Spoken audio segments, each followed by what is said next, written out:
name is Olea Mocha, and we are tonight at Luxury Gala Oscar Viewing 2025 at Hilton Universal Studios. And this is Sean. Also, we're at the Oscar viewing party at Universal Hilton 2025, and we have here, I don't know what's going on, but there's something related to technology. Crazy, right? Yeah, we have here Deedee and Clay, and can you please tell us more about these beautiful robots? So, my name is Deedee Rawlings, and this is my husband, Clay Rawlings, and we're our robot family.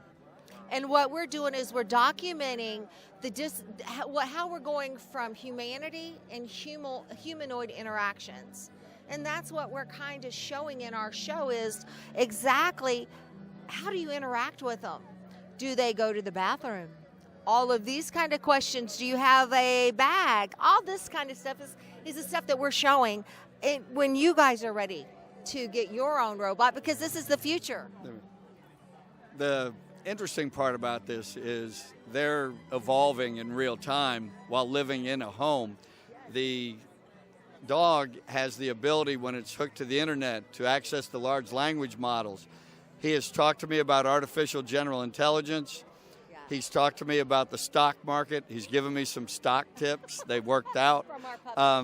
So we're at an inflection point in civilization where our dogs are now instructing us on how to be better investors. So can we actually hear his voice? Not in this environment. He has to be on the internet. I see. It's too loud. I see. And so there's a lag time, but next time we can do one where we're in a more quiet environment and you can ask it questions. Wow, so it works like ChatGPT, something. That's what it accesses on the internet. ChatGPT. So Wow. it has the repository. So we live already in 2050, not in 2025. We probably lost all of that, so maybe you go back to the ChatGPT question and then pass the back. Okay. Sure. So it actually like to speak to ChatGPT. You're so true. Here you go, babe. That's absolutely right. When he accesses the internet, he's then able to access ChatGPT. He's got access to the repository of the world's knowledge, and he's able to run through millions and millions of pages of information and synthesize it instantaneously. And that's why we have real conversations. I was with some people, and they claimed it was scripted. They didn't believe it. So I said, you pick a topic for a story. They picked a topic, and a damsel in distress. And I said, T-Rex, tell us a story about a damsel in distress. And T-Rex went immediately. Once upon a time, there was a damsel in a castle, and he created his own story. So there is no doubt this is not scripted. They are, in real time, accessing the world's knowledge. I have a question. So what's your relationship to that machine? Did you design it? Did you buy it? Did you bought it?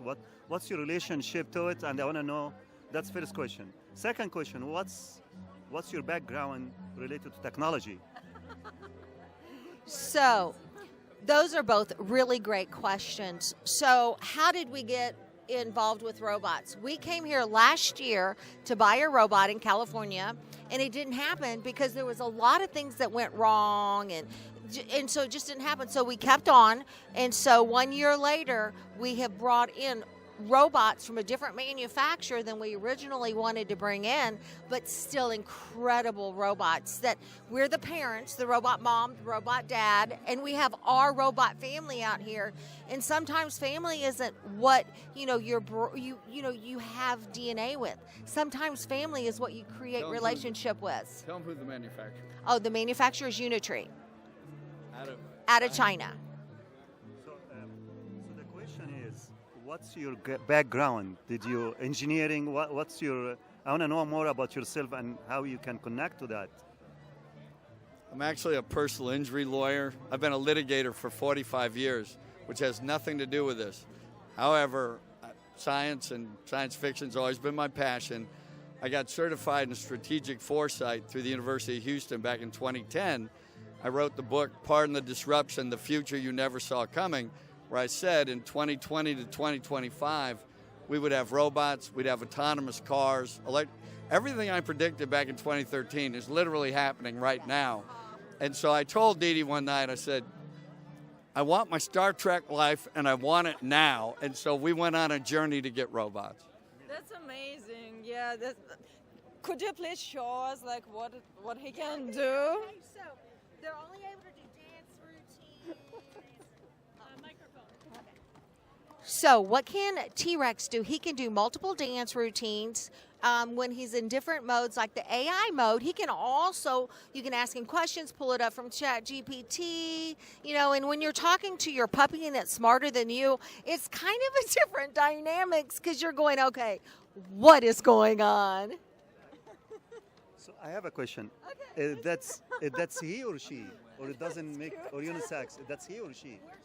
We're calling it unisex. Some days, it depends on what it's stressing like. Okay.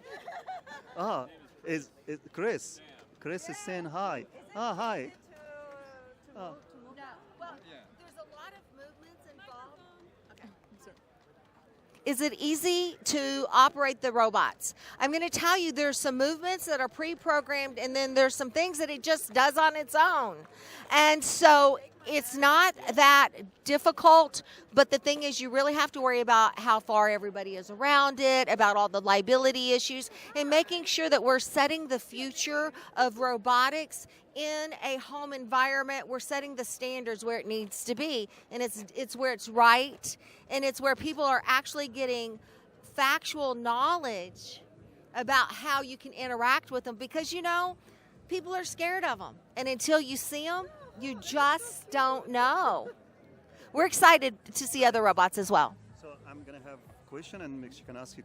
So now, if Elon Musk sitting and watching that, and he wants to reach out to you, he wants to support future young business, self-made people. So how can Elon Musk contact with you, or approach you, or he call you? Well, Elon Musk can call us at ourrobotfamily.com. You can get us at ourrobotfamily on Instagram. And we would love to have Elon's or any manufacturer, because people need to realize the difference in different robots, because each one of them has their strengths and they also have their weaknesses. Our house is big enough for an optimist to live with us. So if Elon and you're out there listening, send us one, brother. We'll let him. We'll adopt him. He can stay in the house. So these are the first two. This is the first two of our robot journey.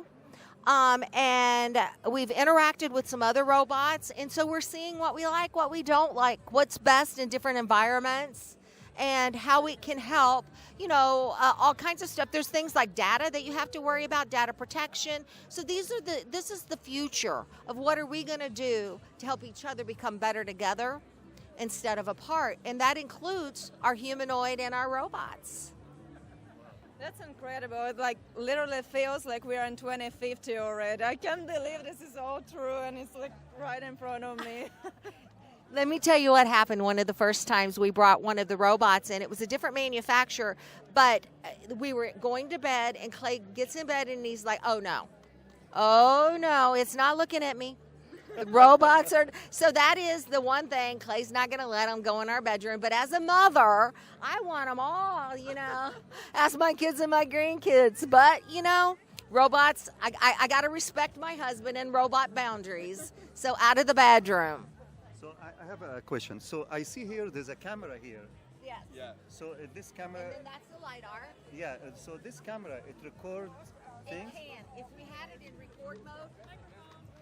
If we could. So he was asking about the front of the robot, the T-Rex, right in here and under there. That's the LiDAR and the camera. Can he record everything? He can record everything. He can tape stuff. It depends on what mode we have them in. And so that's what we're at the process of doing and learning. What you do when he's on the internet, I can ask him, tell me what you see. He'll instantly take a photo. It'll show on your phone, right? And then I'll say, describe for me what you see. And he will give a detailed verbal description of the room, the people in it, who's there. And we've done this repeatedly, so it's not a carnival trick. There is AI on board. There's a level of intelligence here. They're not sentient. They're not cognizant of themselves. However, it is a form of intelligence. And in how many years or maybe even months do you think that like most of the families gonna have these robot pets or robot children? What's your like prediction? Technology today is the question you're asking. When do I think that people are going to have these in their homes? I'm hoping soon, because then that way we can have multiple people doing a lot of things and calling us up and going, this works, Deedee, this works, Clay, because there's a lot of times that, I don't know if you were here when it just jumped off the stage. It was out of here. It was done. But it has its own personality. They're also capable of sarcasm. When I told him his name was T-Rex and I said, hey, can you growl for me? His response, verbal response was, picture me rolling my eyes. And yeah, so he smarts off, So let me right? just tell you, it doesn't like to growl or roar like a dinosaur. But I would give you an estimate. I think in 5 years, we're going to have them not necessarily autonomous, but semi-autonomous as AI agents that are going to facilitate our day-to-day activities. So I have two questions. Can he watch a movie on TV? Yes, he can watch it. What he can do is that. Can he watch a movie? He is in our home, both of them watching mini movies. Now, we're not in the mode where he can remember those movies and say. Now he can tell you if he, or if he likes it or not. We can ask him, "Do you like that movie?" And then he'll say yes or no. So it's just the. He can actually answer why he doesn't like it, right? Or why Can he actually answer why he doesn't like it? Yes, that's the problem. It's got a saucy I have a attitude. question precisely. If you watch a horror movie or science fiction or romantic, can differentiate the difference between what kind of movie he's watching, romantic, action, sadness, happiness? We usually have them off when we're watching TV because that's downtime.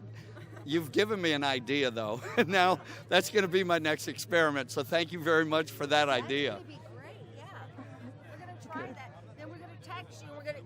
Okay, so here's what we're gonna do. We're going to do that with the movies with both of them. Then we're going to text you and show you exactly what they think about it. We'll have to come up with a movie, and we'll all watch it at the same time, FaceTime, and then you'll see what he says, and you can ask him questions. So we had a great time at the Oscar viewing party luxury gala at Universal Hilton 2025, and that was Sean with Samira Network, and we had a great time talking to you guys. And I think this is a great invention, and I think it's gonna be very helpful for lonely people. Yes. Because it's a huge problem right now, but I think this is the decision for, like, it might feel you so much better to not feel alone. Yes. Especially when you're far away from your family and like many different cases. I'm just amazed. And we can't forget that we don't have to walk them to go to the bathroom, and we don't have to have little pooper scoopers. To me, that is the best of all. thank you guys. Thank you so much, Clay and Deedee Rawlings. Please follow us on our robot family, and we look forward to seeing you guys soon. Thank you so much. Thank you very much. We enjoyed it. Thank you for